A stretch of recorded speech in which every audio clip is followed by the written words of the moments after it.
Hey everyone, today we're tackling a topic that can feel like a total mystery, but has a massive impact on your life: your credit score. We're going to unlock the secrets, and I'll walk you through 5 proven, actionable steps to boost your credit score, and fast.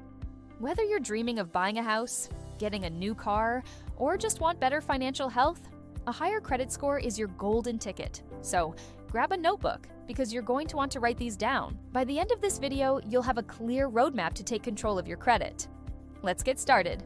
First things first, you can't fix what you can't see. So step 1 is to check your credit reports. And I mean all 3 of them. You have a report from each of the major credit bureaus: Equifax, Experian, and TransUnion. The great news is you're entitled to a free copy from each of them every single year. Just go to annualcreditreport.com. That's the official government-authorized site. Don't get tricked by other sites that try to charge you or sign you up for services you do not need. Once you have your reports, put on your detective hat. You're looking for errors. It's more common than you think. Look for accounts that aren't yours, late payments that you know you paid on time, or incorrect credit limits. Is your name spelled right? Is your address correct? Small mistakes can have a big impact. If you find an error, dispute it immediately. Each credit bureau has a clear process for this on their website. You'll need to explain what's wrong and provide any proof you have. They are legally required to investigate your claim. Cleaning up these errors is often the fastest way to see a jump in your score, sometimes by a significant amount. So don't skip this step. It's the foundation for everything else we're about to do. All right, with your reports now clean and accurate, let's move on to step 2, which is arguably the most important factor for your credit score: making on-time payments. Your payment history accounts for a whopping 35% of your FICO score. That's more than a third. A single late payment can stay on your report for 7 years and can drop your score significantly. So, how do you make sure you're never late again? I have a few simple tricks for you. First, set up auto pay for at least the minimum payment on all of your accounts. This is your safety net. Even if you plan to pay more later, the minimum will be covered automatically, and you'll avoid that dreaded late fee and the hit to your score. Second, use calendar reminders. Set them a few days before the due date to give yourself a buffer. You can use your phone's calendar, a dedicated reminder app, whatever works for you. If you do happen to miss a payment, don't panic. If you've got a good history with the creditor, call them immediately. Politely explain the situation and ask if they would consider waiving the late fee and not reporting it to the credit bureaus. It's not a guarantee, but it's always worth a shot. Consistency is key here. Every single on-time payment builds a positive history and tells lenders you're a reliable borrower. Now for step 3, and this one is a major game changer: lower your credit utilization ratio. Okay, I know that sounds complicated, but I promise it's simple. Your credit utilization is just the amount of credit you're using compared to the total amount of credit you have available. It makes up 30% of your score, so it's almost as important as your payment history. For example, if you have one credit card with a $10,000 limit and you have a balance of $3,000, your utilization is 30%. Here, mama's the secret. Lenders get nervous when they see you using too much of your available credit. It can look like you're financially stretched. The magic number to aim for is below 30%. But honestly, the lower the better. If you can get it under 10%, you're in the absolute best position. So, what can you do? The most direct way is to pay down your balances. Focus on the cards with the highest utilization first. Another strategy is to ask for a credit limit increase on your existing cards. If your limit goes up but your balance stays the same, your utilization percentage automatically goes down. Just be careful not to see that new, higher limit as an invitation to spend more. That would defeat the whole purpose. A great tip is to make payments more than once a month. Pay half your bill 2 weeks before the due date and the other half right on the due date. This can help keep your reported balance lower throughout the month. Okay, let's talk about step 4. Don't close old credit accounts. This might sound counterintuitive, especially if you have a card you never use.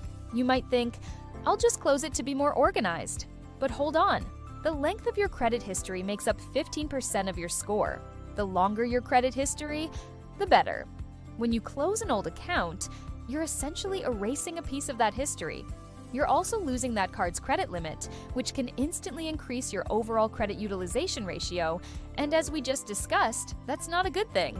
So, what should you do with that old dusty card? To prevent the issuer from closing it due to inactivity, use it for a small, recurring purchase. Maybe it's your monthly streaming service or a cup of coffee once a month. Then, just set up autopay to pay the balance in full. This keeps the account active, contributes to your on-time payment history, and preserves the age of your credit history. The only time you should really consider closing a card is if it has a ridiculously high annual fee that provides you with zero value.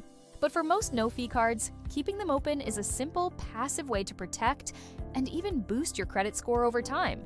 Think of it as a silent partner working for your financial health. And that brings us to our fifth and final step. Be strategic about new credit. Your credit mix, which is the variety of credit accounts you have, and new credit inquiries both play a role in your score, each accounting for about 10%. Lenders like to see that you can responsibly manage different types of credit, like credit cards, a car loan, or a mortgage. This is what's called a healthy credit mix. However, this doesn't mean you should run out and apply for a bunch of loans you don't need. This is a long-term strategy. The more immediate concern is new credit inquiries. Every time you apply for new credit, the lender does a hard pull or hard inquiry on your report, and this can temporarily dip your score by a few points. 1 or 2 inquiries here and there isn't a big deal, but applying for a lot of credit in a short period of time can be a red flag. It can make you look desperate for cash. Only apply for credit that you actually need and have a good chance of being approved for. If you're shopping for a major loan, like a mortgage or auto loan, try to do all of your applications within a short window, usually about 14 to 45 days. The credit scoring models will typically count these as a single inquiry, since they know you're just rate shopping. Being thoughtful and strategic about when and where you apply for new credit protects your score from unnecessary dings. So there you have it, 5 proven steps to boost your credit score fast.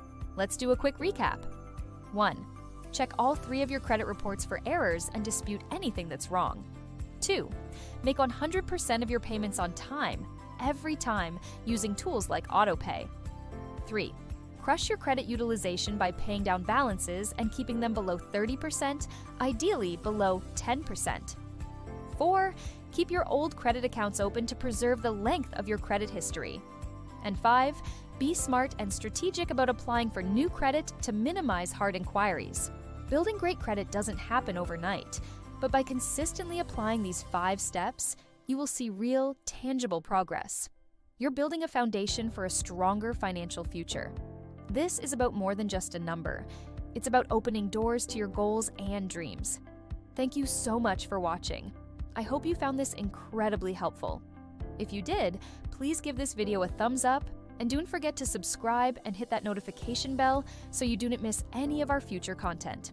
Drop a comment below and let me know which of these steps you're going to start with first.